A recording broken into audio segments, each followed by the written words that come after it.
Ladies and gentlemen, welcome everyone. I am Dr. Roland A. Drolet, PhD in Biomedical Engineering from the University of Toronto, 1971.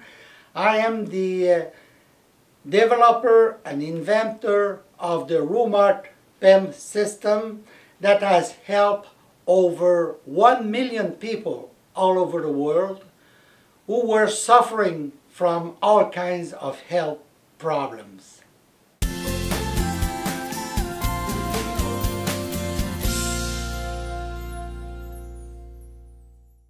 So let me just start with this general equation of relativity.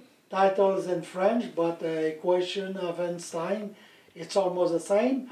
General relativity, you have here what is called the tensor of energy tensor, okay, which is function of the mass and energy in the universe that is actually present and doesn't change much. Here you have the what is called the Einstein UV parameter, which is related to the geometry of the universe. Okay, so you have here the constant which vary each point of the universe as a function really of the mass that are present in the surrounding.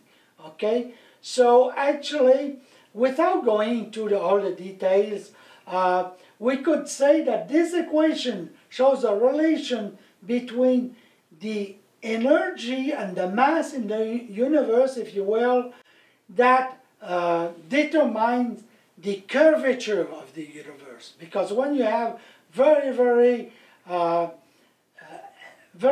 large mass, then the space is like a curve or deform, and this is the genius of Einstein, who has realized that actually in order to have equation that will actually remain true when there are large mass, he made the relation between the gravity and the acceleration, and he realized that really the movement of mass here will be determined by the presence of mass and energy that will curve the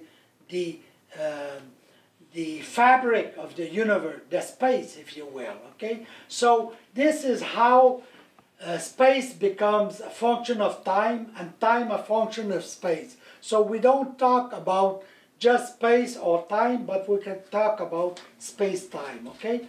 And here in this equation, when the number 1/2 is changed to 1/4, okay, then it relates to what has been called the best equation, Einstein equation, when electromagnetic energy is present in the universe. Okay, so I won't go into much detail there, except saying that when here you have an initial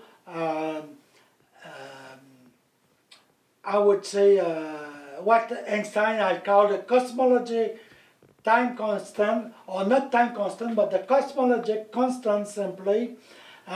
This is related to the Hubble constant. Actually, the Hubble constant is the Einstein cosmologic constant divided by 3, okay?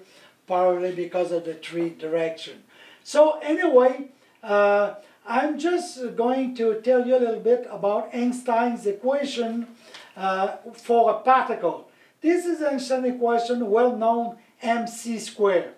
Here he used energy. In some of my presentation I used W for the energy that comes from work, because I've used E for electric field. But here, E is Einstein's energy. In the system of center of mass, mc squared.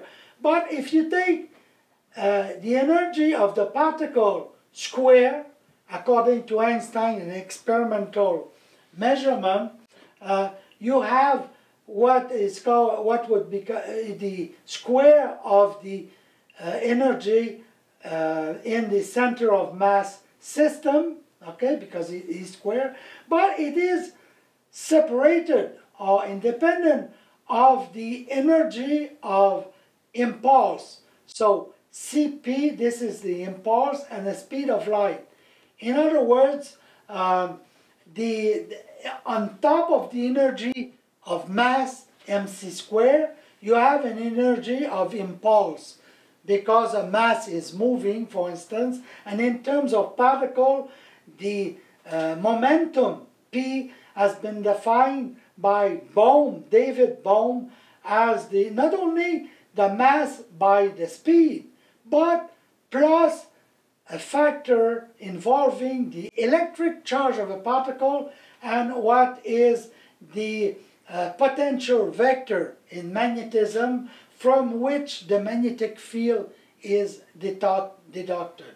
So it's not important to know all the details about that now, but just remember that momentum in quantum mechanics is not only mass multiplied by speed, but it has a factor perpendicular to the speed when the charge, the electric charge is breaks when it hits another charge. It induces in the air a potential vector or magnetic field, if you want, perpendicular to the motion there. And that is what is going to create actually electromagnetic photon from mass. So a part of the mass would be converted into energy of photons. In terms of electrons, if it moves fast enough, it will give two opposing gamma rays, as we will see in the next page of presentation. And on top of that, I would add the Dirac's equation, where he has taken A and B as the multiplier of impulse and B multiplier of the mass as the energy. So if you place the square of this energy with the equation of Dirac, you end up with an equation which will be different from that. So I have equated this equation to this one squared, as you will see in the next sheet, and then I realized that it automatically gives birth to electromagnetic wave from mass if you only choose the A factor here much smaller than the speed of light and B much smaller than c squared. Why c squared?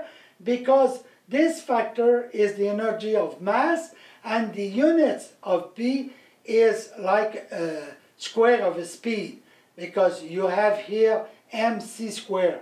But here P as the unit of mass times speeds. Okay, so this is why it is only C there.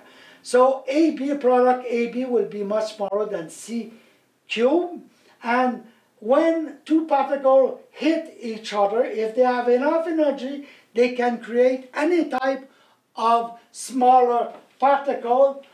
So now, following the presentation on the page 12, we get to page 7. This is really, it looks like a big mess, this page, I admit. But forgive me, this is why I've shown you page 12 before, and you will recognize the equation I've shown you more clearly in page 12.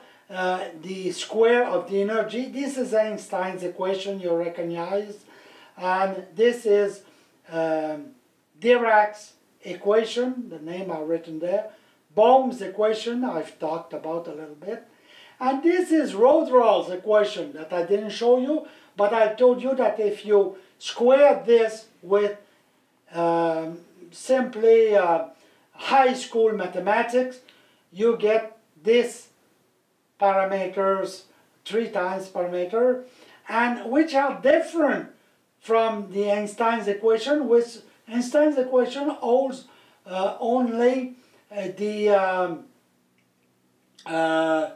the first and second p squared c4, but here you have in Bohm's equation squared, you have these parameters p squared and pm and m2.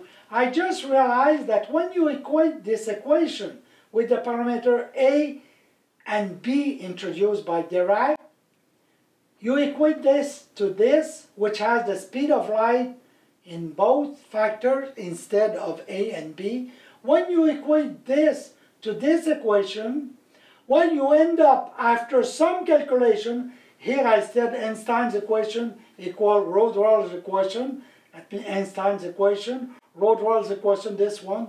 Then when you solve the quadratic equation for mass, you end up by, when you divide by the mass each factor, you end up, if you are a bit smart in high school mathematics, you will end up with something like the mass is equal to momentum multiplied by a messy factor here, I would call. But when you use the fact that A will be much smaller than C squared, and B much smaller, A much smaller than C and B much smaller than C squared, you'll end up that this is much smaller than that. So this will be the dominating factor.